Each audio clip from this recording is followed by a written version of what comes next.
अध्यक्ष महोदय, एका गंभीर विषयात आपल्या निर्देशाची आवश्यकता आहे।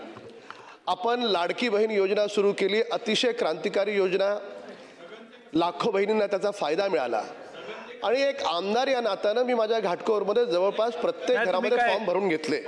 अध्यक्ष महोदय ऐका अध्यक्ष महोदय, नाही तुम्ही पॉइंट ऑफ इन्फॉर्मेशन देताय का? हो पॉइंट ऑफ इन्फॉर्मेशन।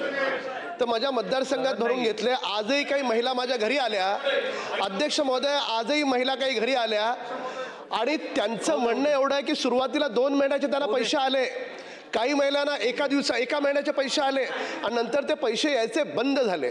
आपण चेक केलं, त्यांचं आधार कार्ड बँकेला लिंक आहे का आहे, पण काही माहितीच मिळत नाही आहे। असं सगळ्यांच्या बाबतीत नाही आहे, काही महिलांच्या बाबतीत आहे। तर माझी शासनाला विनंती आहे की महाराष्ट्रातल्या सगळ्या महिलांना, लाडक्या बहिणींना हे कळावं की ज्यांच्या अकाउंटमध्ये पैसे येत नाही आहेत तर कुठली तरी अशी वेबसाईट असावी की ज्याच्यावर नाव टाकलं तर तिला पैसे येणार आहेत, न येणार आहेत, न येत आहेत, तर काय कारण आहे तिला तिचं कारण कळलं पाहिजे।